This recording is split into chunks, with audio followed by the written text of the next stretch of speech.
Y queremos hacer una invitación para todos los jóvenes, para que asistan a la reunión de los jóvenes. Eh, Hay algunos jóvenes ya comprometidos, pero creo que es necesario que también los jóvenes de manera particular puedan separar un tiempo para estar juntos. Y en relación a ello, hoy quiero replicar un poco acerca de lo que compartí con ellos este viernes pasado.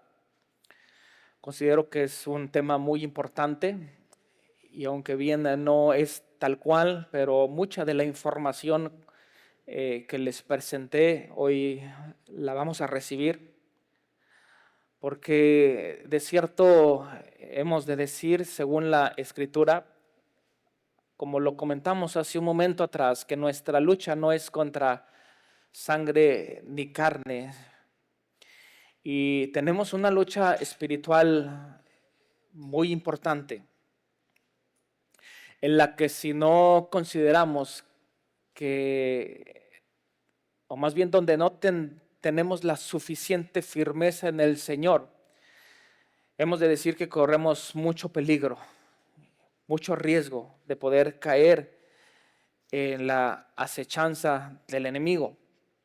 Así que es por eso que hoy vamos a tocar este tema. Sin embargo, le he dado un toque muy particular, porque bien, aunque este pasaje nos habla acerca de la armadura de Dios, hoy vamos a hablar del tema o sobre el tema la batalla de la mente. La batalla de la mente. Y bien, pues he mandado llamar nuevamente a los adolescentes que prácticamente están entrando a la etapa de la juventud, porque considero que esto es muy importante también para ellos. Y porque necesitan tomar con seriedad el asunto de saber dónde estamos parados. ¿Cuál es el testimonio que nosotros tenemos que reflejar? Si bien hemos de decir que tenemos a su Espíritu, también hemos de decir que somos un reflejo de Cristo. Somos luz y somos sal. Y nosotros tenemos que dar una evidencia de que Cristo habita y mora en cada uno de nosotros. Pero muchas veces, como lo comenté hace un momento atrás, posiblemente muchos traigan un disfraz de cristianos. Y es aquí donde tenemos que tomar mucha conciencia si verdaderamente somos hijos de Dios. Entonces vamos a este pasaje en particular que lo encontramos en el libro de Efesios, capítulo 6, versículo 10. Vamos a dar lectura, solamente sígueme con su vista, por favor. La Escritura dice: por lo demás, hermanos míos, fortaleceos en el Señor y en el poder de su fuerza, vestíos de toda la armadura de Dios para que podáis estar firmes contra las acechanzas del diablo, porque no tenemos lucha contra sangre y carne, sino contra principados, contra potestades, contra los gobernadores de las tinieblas de este siglo, contra huestes espirituales de maldad en las regiones celestes. Por tanto, tomad toda la armadura de Dios para que podáis resistir en el día malo, y habiendo acabado todo, estar firmes. Estad pues firmes, ceñidos vuestros lomos con la verdad, y vestidos con la coraza de justicia, y calzados los pies con el apresto del evangelio de la paz. Sobre todo, tomad el escudo de la fe con que podáis apagar todos los dardos del fuego del maligno, y tomad el yelmo de la salvación y la espada del Espíritu, que es la palabra de Dios. Hasta ahí vamos a hacer una pausa y vamos a resaltar lo que dice el versículo 17. Tomad el yelmo de la salvación. ¿Cuál es el yelmo de la salvación? ¿En dónde colocamos un yelmo?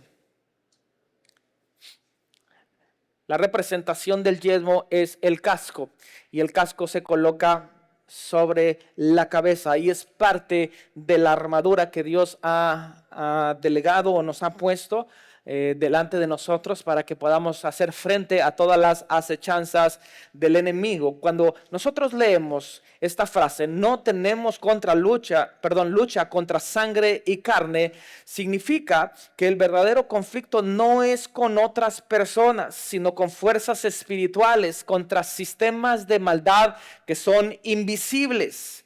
Y se refiere a una lucha que no se puede ganar de ninguna manera con la fuerza física, sino que se requiere de herramientas espirituales y se enfoca en una batalla contra los principados, potestades, poderes espirituales malignos que operan en este mundo.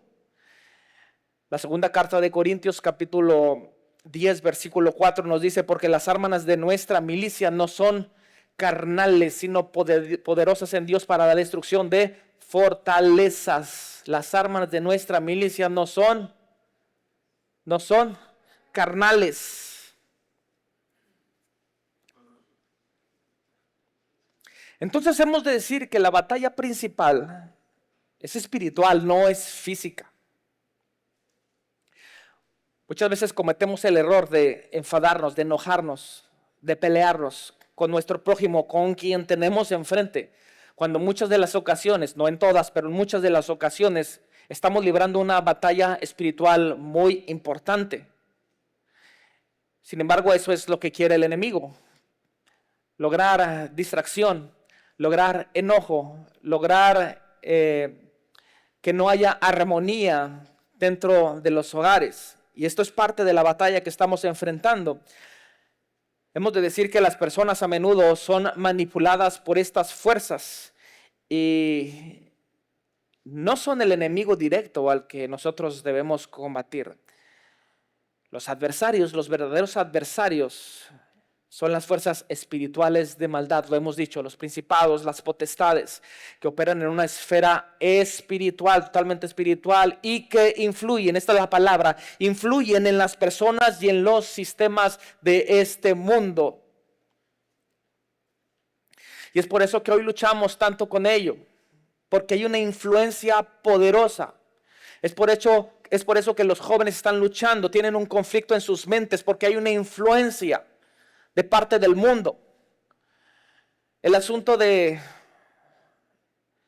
situaciones para ejercer su libre derecho en relación a la sexualidad, por ejemplo.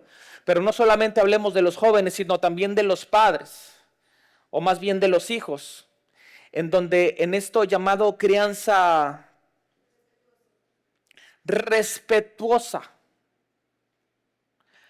le están dando prácticamente el derecho a los hijos de tomar control de sus decisiones. Pregunta: ¿el niño de 4 o 5 años puede tomar decisiones importantes? Entonces, ¿por qué lo estamos permitiendo? Y esa es una lucha totalmente humanista, una corriente totalmente humanista que se ha establecido principalmente en las escuelas, pero también está fuertemente atacando la mente de los padres, y entonces están cambiando los hábitos. Por supuesto que hay maneras de corregir, eso lo sabemos, y que tendremos que entender que hay formas y hay situaciones específicas, pero de que debe haber corrección, debe haber una corrección. Nos hemos encontrado con situaciones, por ejemplo, ¿no?, en los centros comerciales, todo donde no hay manera de poder sujetar a los niños en relación al berrinche que están haciendo ahí. Y todo porque quería un dulce, todo porque quería un juguete. Y cuando se le da una instrucción por medio del padre, le dice: en este momento no es posible. Comienza entonces con una situación de manipulación para con el padre. Ahora, hemos de decir que esto representa una vergüenza para nosotros, ¿no? O para usted no le representa una vergüenza, ¿no?, que suceda esto dentro del comercial, como aquel que dijo, ¿verdad? Oye, hay un niño allá llorando ahí en el centro comercial, ¡qué vergüenza! ¿Cómo es que el padre no lo puede controlar? No, hombre, si fuera yo. Y entonces dijo: ah, caray, mi hijo. y resulta que era su hijo. Entonces, hermanos, es importante que nosotros podamos separar entre el asunto de las corrientes que son humanistas y lo que presenta la Escritura, la palabra del Señor. Porque esta es nuestra guía de conducta y de fe. Por supuesto que en ella vivimos y en ella nos movemos. Esa es la Escritura. Hemos dicho que la lucha no se vence con métodos físicos o humanos, sino a través de la fe, a través de la oración, a través de la comprensión espiritual. Mire, usted puede recordar una historia en el primer libro de Samuel, capítulo 17. Hay un joven que se enfrenta a un gigante. ¿Se acuerda de la historia? Este joven se llama David y se enfrenta a este gigante llamado Goliat. Él está librando una batalla, pero generalmente nosotros nos enfocamos en el hecho de la guerra, en el asunto de la batalla, en un sentido terrenal. Sin embargo, nosotros debemos de ir un poquito más allá en relación a la interpretación, a lo que Dios quiere hablarnos con respecto a este pasaje. Y parte de lo que tendremos que darnos cuenta en relación a esto, todos conocen la historia. El pequeño no era pequeño de edad, no sé, tal vez 15, 16 años, pero sí era una estatura promedio, no era tan grande, ¿verdad? Tenía cierta capacitación en el campo como para lidiar con osos, así lo dijo, con leones y con todo animal que quería ir en contra de sus ovejas. Cuando llega con el rey Saúl y tiene la encomienda de enfrentarse a aquel gigante, Saúl le provee de su armamento, pero la verdad es que no era un armamento con el cual había practicado, ni siquiera era un armamento que era de su talla, digámoslo de esta manera. Así que no le servía para absolutamente nada. En la confianza y en la habilidad que él había desarrollado se enfrentó a aquel gigante y por supuesto conoce la historia, lanza la piedra, le da al gigante, el gigante cae y viene la victoria del pueblo de Dios. ¿Qué es lo importante? No solamente esto, sino también reconocer que la verdadera lucha de David no era contra ese gigante, no era meramente una lucha física, sino contra la deshonra que Goliat le hace a Dios. Esa deshonra que representa Goliat es con la que David estaba luchando. ¿Y por qué hemos de resaltarlo? Porque si usted recuerda, cuando está en aquella pelea, David le dijo, ¿quién es aquel que se atreve? ¿Quién es aquel que se atreve a desafiar? ¿Nos falta leer la historia? ¿Recordar la historia? ¿Quién es aquel que se atreve a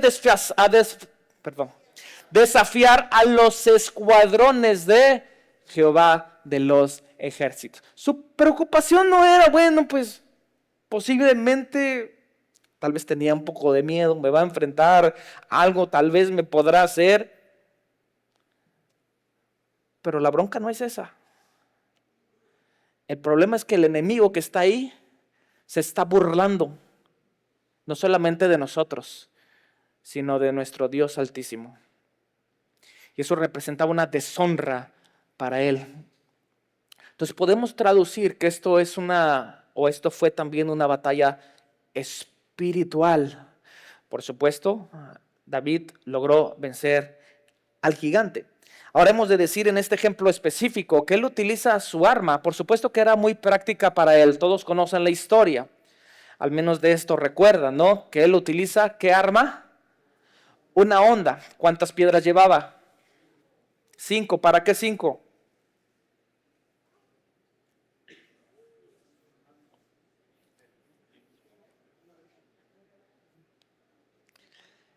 Es interesante, tal vez algunos ya sepan la respuesta.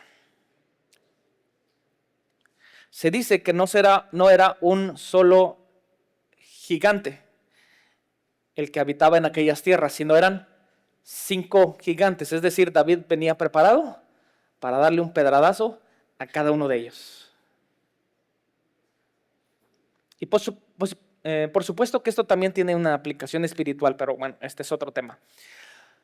El asunto es que toma su arma,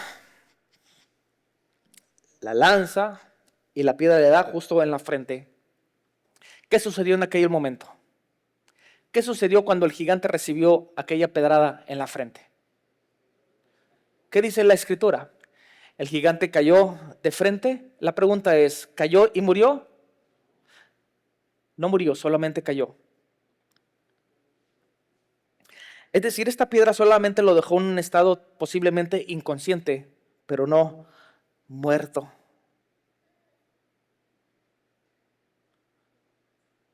Por lo que él tuvo que tomar la espada del gigante y prácticamente degollarlo.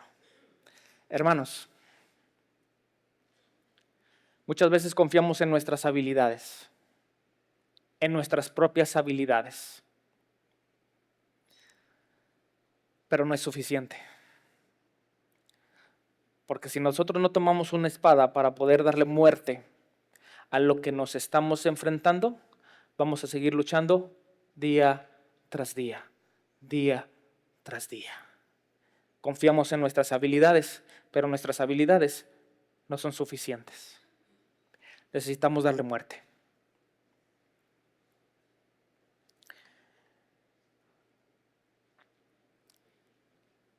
En este campo de batalla, digamos, a manera de aplicación, libramos una lucha constante con nuestros pensamientos.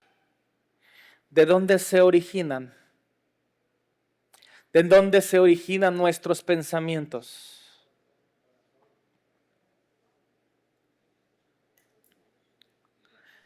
Y hemos de decir que luchamos en el espíritu, luchamos con nuestra carne, pero por supuesto también luchamos contra nuestros pensamientos. Y de ahí el tema de la batalla de la mente. Tomando específicamente este concepto, vamos a tomar el yelmo de la salvación. La batalla comienza en los pensamientos.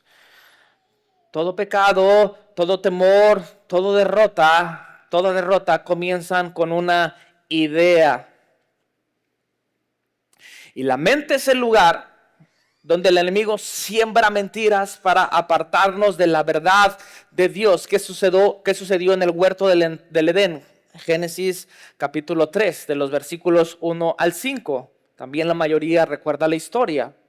La mujer se acerca a aquel árbol. La verdad es que no tenía nada que hacer frente al árbol. Pero en este momento estaba librando una batalla con su mente. Porque el árbol era codiciable. Y estaba librando una lucha. En primera instancia, esta mujer no se debió haber parado en aquel lugar. ¿Estamos de acuerdo?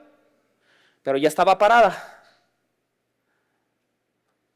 Podremos decir que ahí sufre la primera derrota. Ahora bien, se enfrenta al enemigo, Satanás, directamente. Y entonces comienza para traer engaño a Eva con una idea falsa acerca de Dios. Y todos conocemos la historia. No solamente es tentada, sino también cede ante la tentación. No solamente cede ante la tentación, sino ahora va con su marido y provoca que su marido también caiga en esa tentación. Pregunta, ¿Adán pudo tomar decisiones? ¿Pudo tomar una decisión? Pero él decidió participar también de ello. Ahora hemos de recordar aquel proverbio que encontramos en el capítulo 4, versículo 23. Sobre toda cosa guardada, guarda tu corazón, porque de él mana la vida. Sobre toda cosa guardada, guarda tu corazón.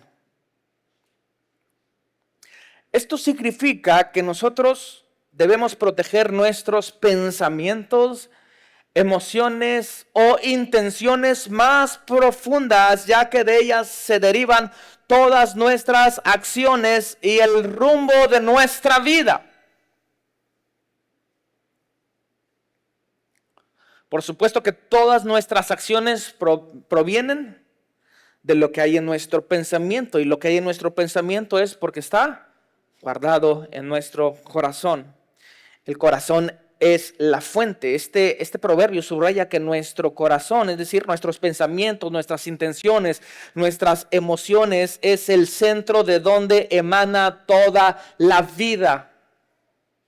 De ahí proviene la vida. Por lo tanto, es importante que nosotros podamos protegerlo de influencias negativas, malos pensamientos, resentimientos, para que nuestra vida pueda fluir de manera saludable, positiva, delante del Señor. Lo que se guarda en el corazón, determina lo que hacemos en el exterior. Lo que se guarda en el corazón determina lo que hacemos en el exterior. Por ejemplo, hemos de decir de las palabras, hemos de decir de nuestras acciones, hemos de decir de nuestras acciones, y todo esto proviene de lo que nosotros hemos guardado en nuestro interior. Son situaciones que muchas veces no podemos controlar. La semana pasada hablamos acerca del dominio propio, ¿se recuerda? Hablamos del dominio. Y tal vez habíamos de decir que en ciertos momentos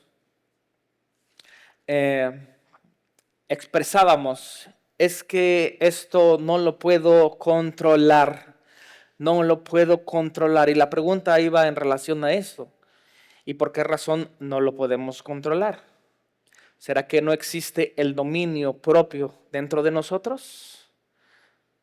Porque Dios no nos ha dado un espíritu, dice la Escritura, de temor o de cobardía, sino nos ha dado un espíritu de poder, amor y de dominio propio. Es decir, nosotros tenemos un espíritu para poder dominar nuestras acciones.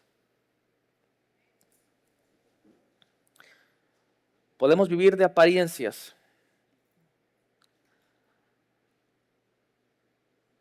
Pero así como Dios le dijo a Samuel en referencia a David, pero Dios no está mirando el exterior, sino está mirando el interior.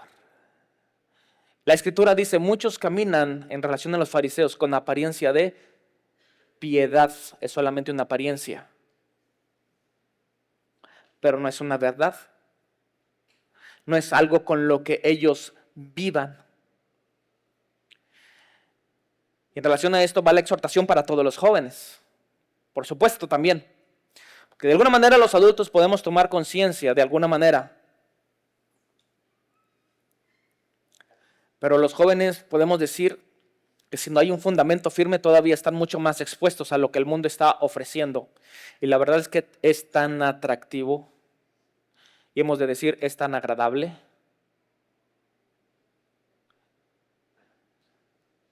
que nos cuesta mucho vencer. Nos cuesta mucho vencer. Pero por eso es que el Señor nos ha dotado de una armadura, para que nosotros podamos hacer frente a todo ello. Y en relación a esto también me es importante decirles que es importante tomar en cuenta lo que nosotros vemos, lo que nosotros escuchamos y lo que nosotros hablamos. Para ello hay un meme, si no mal recuerdo, una figura ilustrativa de unos changuitos, en donde a través de las figuras usted puede ver que los changuitos, uno está así, otro está así y otro está así.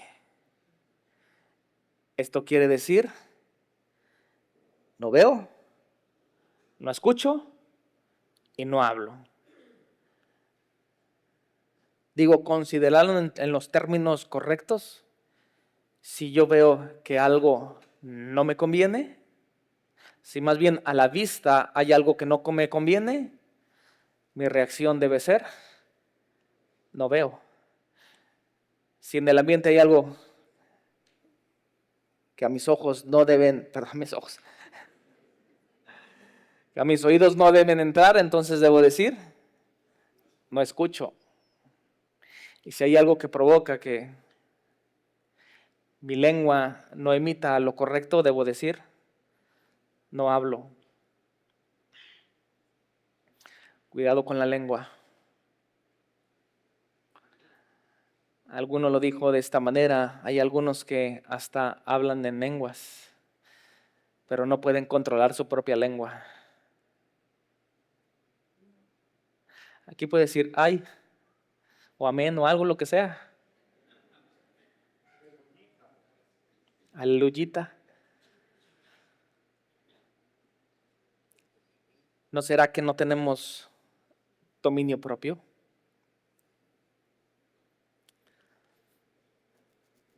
Y tuvimos un buen tiempo este viernes de ministración, incluso con los jóvenes.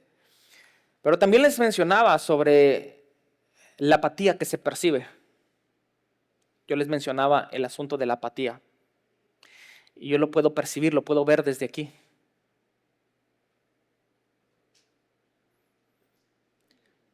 ¿Cuál es el significado de la palabra apatía? Para que podamos entenderlo en términos más coloquiales. Indiferencia. No me importa. Y tal vez hemos de decir que, no sé, pero tal vez algunos vendrán a la fuerza. Mire, si usted tiene niños pequeños, yo digo, tráigaselos a la fuerza. Ay, no, es que está chiquito, mejor lo dejo en la casa porque no quiere venir. ¿Qué va a hacer en su casa? ¿Usted tiene dominio sobre sus hijos? Si usted lo deja en la casa con ese pretexto, no tiene ningún dominio sobre sus hijos. Aun cuando estén pequeños, usted tiene el derecho de poder y la autoridad de poder corregirlos y de poder instruirlos en el camino de Dios. Porque cuando tenga 15 años, ni a jalones de greñas lo va a poder traer. Porque no le va a importar absolutamente nada. Número uno. Dos, porque ya experimentó lo que el mundo le puede ofrecer. Y tal vez, digamos, lo tenga que decir de esta manera. Ya lo dije, es más, es tan agradable lo que el mundo ofrece. Es tan deleitable lo que el mundo ofrece. Y posiblemente no estamos trabajando sobre principios y valores bíblicos para que ellos puedan hacer conciencia de la importancia de guardarnos delante de Dios.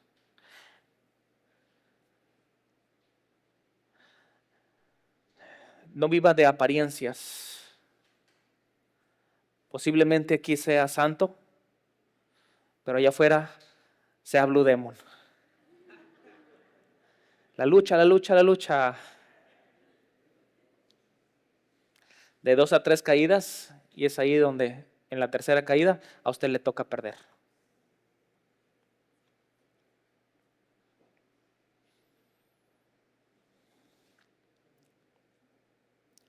Lucas capítulo 6, versículo 45. Porque de la abundancia del corazón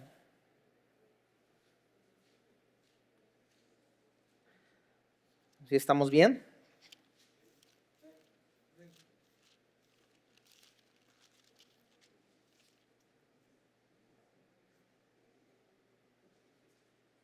Porque de la abundancia del corazón habla la boca. Estamos haciendo referencia de la lucha a la cual nos estamos enfrentando. Y por supuesto, cuando hablamos del corazón, hablamos de pensamientos.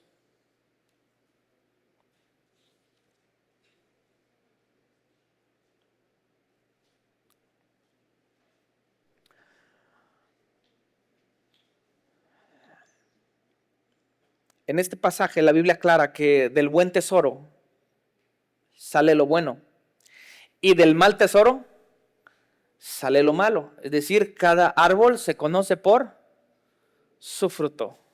¿Qué tipo de árbol somos? ¿Qué es lo que estamos produciendo?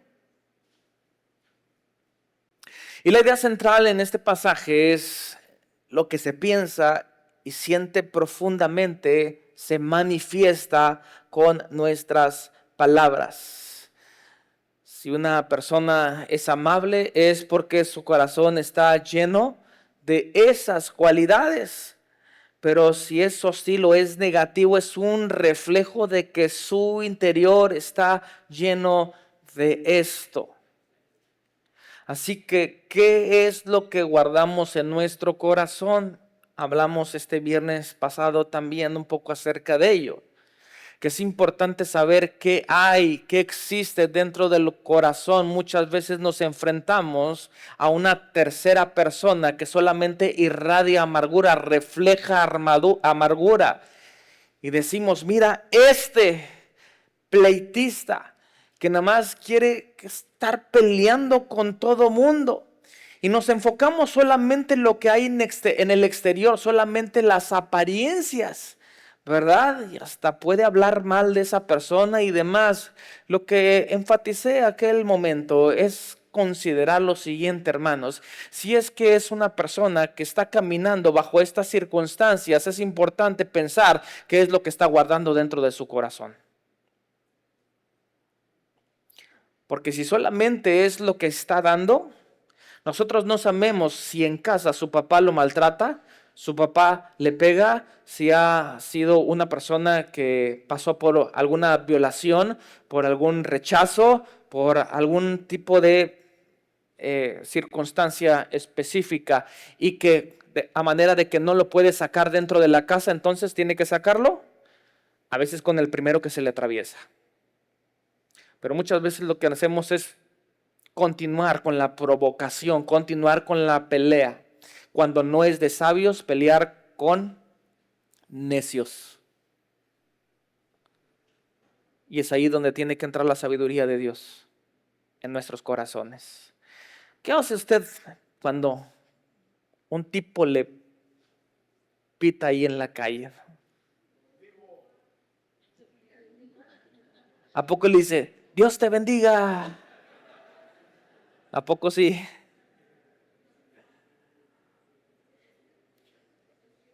¿Cuál es su reacción? Y es que nos sacan de quicio, ¿no? Hay gente tan, Dios mío, ayúdanos. Y empiezan a pitar, ¿verdad? Y empiezan a molestar y se empiezan a acercar.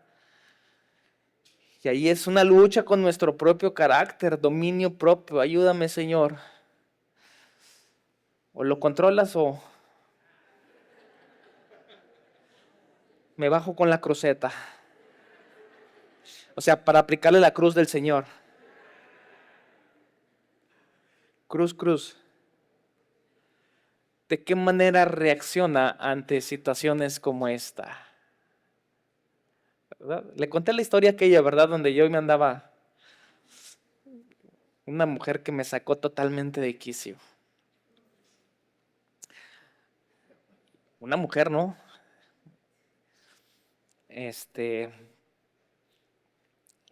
Y la verdad es que primero una vergüenza, ¿no? Tener este tipo de conflictos. Por supuesto que la mujer era una mujer del mundo, conflictiva y demás, pero por supuesto que llegué a un límite, ¿verdad? Y al menos pude hacer una pausa en ese sentido. Pero ¿qué tal si hubiese sido un hombre en esta instancia? No, hombre con hombre, tal vez hubiese reaccionado él de manera diferente y yo tal vez hubiera tenido que utilizar otro tipo de estrategia. Pero es ahí donde tenemos que tener la sabiduría de nuestro Dios para poder enfrentar este tipo de situaciones, ¿no? Y es ahí, continuamos con la pregunta, ¿cómo es como respondemos ante situaciones como estas? Recuerde que el árbol se conoce por su fruto. ¿Y qué es lo que guardamos en nuestro interior?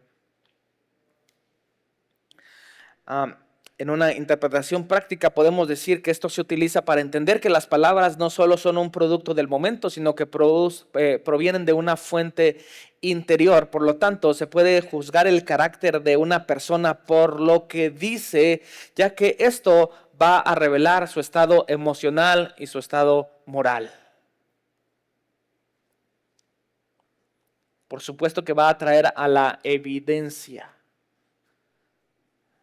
Cuando yo puedo notar aquí la apatía de ciertos, esa es una evidencia.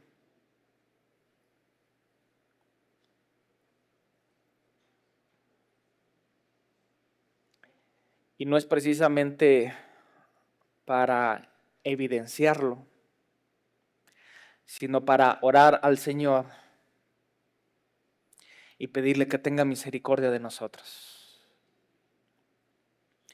Mucha lucha sobre el asunto o el concepto del juicio dentro de las iglesias, que ese es otro tema, pero rápidamente tendremos que decir, ¿podemos juzgar o no podemos juzgar?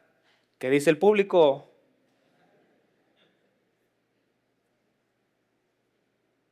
¿Podemos juzgar o no podemos juzgar? Usted ha escuchado la frase que aquellos dicen, solo Dios puede juzgarme. ¿La ha escuchado?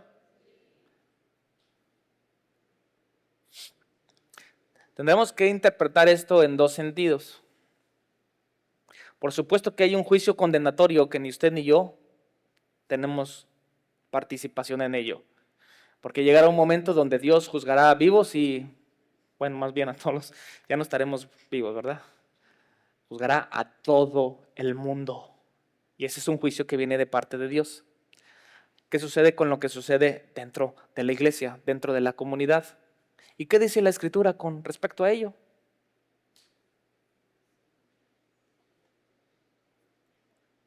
La Escritura nos dice que es necesario juzgar con justo juicio.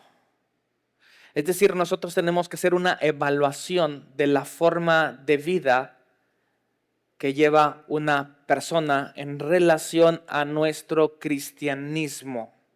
Es ahí donde debemos emitir un juicio para determinar lo que es bueno y lo que no es bueno. Y si no es bueno, dentro de la congregación, poniendo un tema o un ejemplo muy específico que nos dice la Escritura respecto a esto. Habla con él, expone su falta.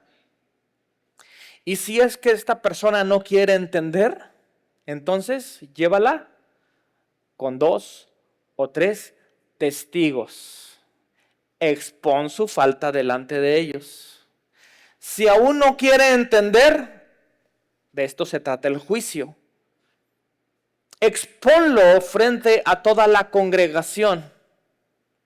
Y si aún en esta instancia no quiere entender, entonces el tal sea expulsado de la comunidad.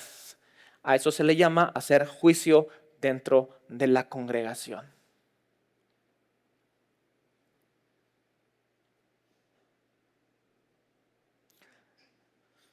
¿Cuántos quieren ser juzgados? Bien, no demos a pie para ser juzgados. El que nada debe, nada teme. ¿Ya no va a querer venir la siguiente semana?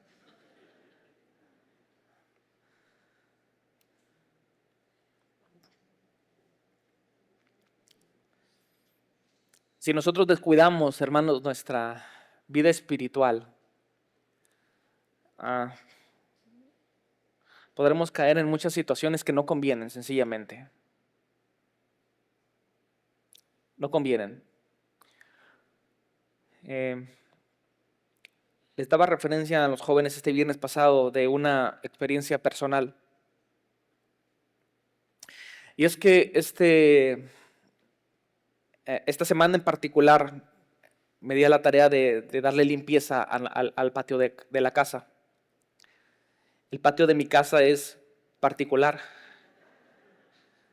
¿Ya lo entendieron, jóvenes? ¿Cómo sus papás se rieron? Oigan, es que le dije a los jóvenes, el patio de mi casa es particular y todo así. Y yo, ¿no fueron a la primaria o qué? Se llueve y se moja como los demás. Y entonces en el llueve y se moja, con el agua, con la tierra acumulada, había un desorden en mi patio. Tenía semanas, no sé si meses bueno, sí, tendré que decirlo, ¿verdad? Porque generalmente yo limpio esa parte. Tenía semanas, tal vez meses de no limpiar mi patio. Fui un irresponsable. Me di la tarea y compré una maquinita, un Karcher. Ustedes sí me entienden, ¿verdad? Los jóvenes no me entendieron. Una hidrolavadora, me dijeron ellos. Compré una pequeña maquinita para poder hacer la tarea mucho más sencilla. Entonces, cuando comencé con la tarea era ya un poco tarde, la noche estaba cayendo y a razón de la suciedad que había, no me fue permitido completar la tarea con la luz natural. Y ya, dado que en el pasillo ahorita me falló la luz y no tengo luz ahí en ese pasillo, tuve que suspender la actividad. La dejé incompleta. Al día siguiente me di cuenta, había una evidencia de que la parte que había limpiado no había quedado a la perfección, no había logrado eliminar toda la tierra, toda la suciedad, toda la mugre. Así que un par de días después, porque tuve ciertas actividades, un par de días después retomé la tarea. Entonces nuevamente comencé a repasar sobre el piso y tratar de eliminar todas las manchas. Aún y con todo ello no me fue posible, pero continué con la tarea, entonces continué con el pasillo y ya del acumulamiento que tenía de la tierra, la quité antes de continuar con el agua, la quité, la eché al bote de basura y continué con la labor hasta finalmente terminar de limpiar el patio. ¿Qué he de decir con todo esto? En primera instancia que hubo un descuido de mi parte. Como ya lo dije, fui muy irresponsable. Una tarea que a mí me correspondía, debí de hacerla. No debí permitir que hubiese mucho acumulamiento de tierra, porque en esa razón la tierra no solamente se asentó, sino prácticamente penetró sobre el concreto. Ahora, aquí es a donde quiero que me acompañe. Si nosotros no atendemos diligentemente a una situación del corazón, a una situación de los pensamientos, podemos ser tan irresponsables en dejar que haya cosas que se acumulen. Ahora bien, en relación a este mismo ejemplo, para poder hacer esta tarea, yo recurrí a una herramienta, una poderosa herramienta para poder eliminar todo lo que se había acumulado. ¿Cuál fue el resultado? El resultado fue que no pude eliminar al 100% todo lo que había en aquel lugar. Es decir, no pude confiar ni solamente en mis habilidades, ni tampoco en la herramienta que yo estaba utilizando. David estaba confiando en sus habilidades y en la herramienta que estaba utilizando. ¿Fue suficiente? ¿Fue suficiente? No, porque solamente el gigante cayó al piso. ¿Qué tuvo que hacer? Tomar espada y darle muerte a lo que se estaba enfrentando. Hemos de entender que hay una herramienta más poderosa que nosotros. Un super Karcher, una super hidrolavadora. Y que sin ella, es más, algo más superior a una super hidrolavadora. Y que Él es capaz y es posible de penetrar hasta lo más profundo de nuestro corazón. Escudriñar las intenciones de nuestro corazón y de nuestros pensamientos. Y Él sí es capaz de quitar a la perfección, al 100%, toda nuestra maldad, todo nuestro pecado. Él es el único que lo puede hacer. Si confesamos nuestros pecados, dice la Escritura, Él es fiel y justo para perdonarnos y para limpiarnos de toda maldad. Acumulamos, hermanos, acumulamos mucho material inservible dentro de nosotros, basura. Y muchas veces pensamos que en 2 horas a la semana va a ser suficiente para limpiar todo el mugrero.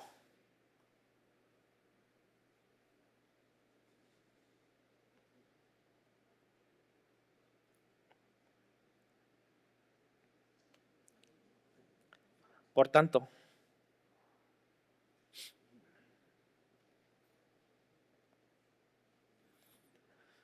tenemos la espada del Espíritu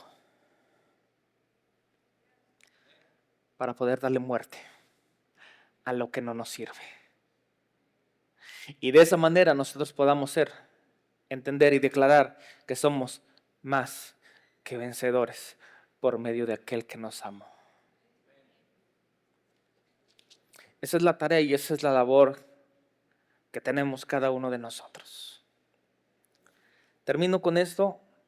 Algunos personajes bíblicos que lucharon con sus pensamientos. Elías luchó con pensamientos de derrota y desánimo.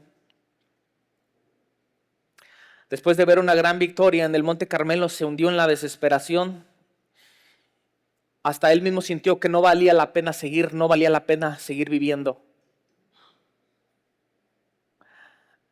Aún los siervos más ungidos en la palabra, en la Escritura, lucharon con sus pensamientos. Pero hemos de decir que Dios restaura la mente con su presencia y nos da un nuevo propósito. David luchó con pensamientos de culpa y de angustia. Él le decía al Señor: ¿por qué te abates, oh alma mía, y te turbas dentro de mí? Espera en Dios, que aún he de alabarle.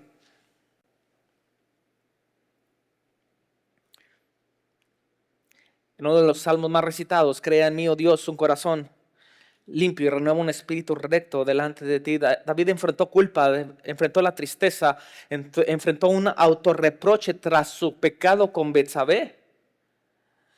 Pero en lugar de huir, en lugar de esconderse, él habló y le habló a su alma y la llevó a confiar en Dios.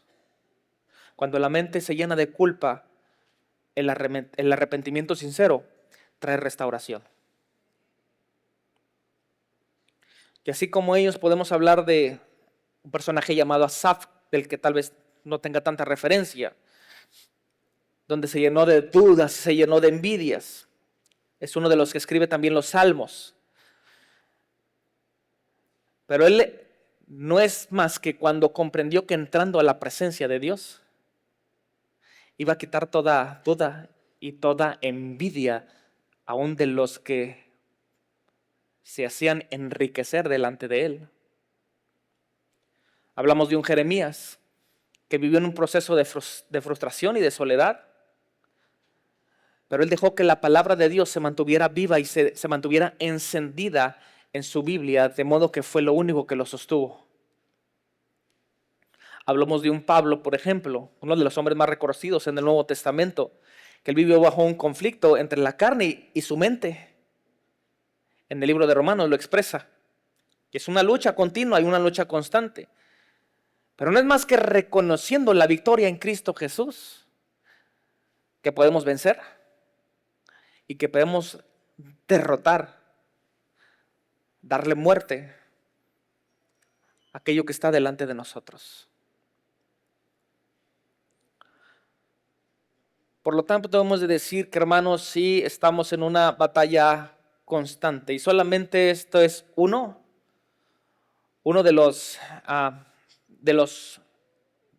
las herramientas que Dios ha puesto de por medio para que nosotros podamos enfrentar nuestras luchas. ¿Cuántos tienen luchas? Día a día, todos tenemos luchas día a día, pero Dios nos ha dotado de un armamento para que podamos hacer frente ante las hechanzas del enemigo. Cuidado con lo que vemos, cuidado con lo que escuchamos, cuidado con lo que hablamos. Pónganse de pie, por favor.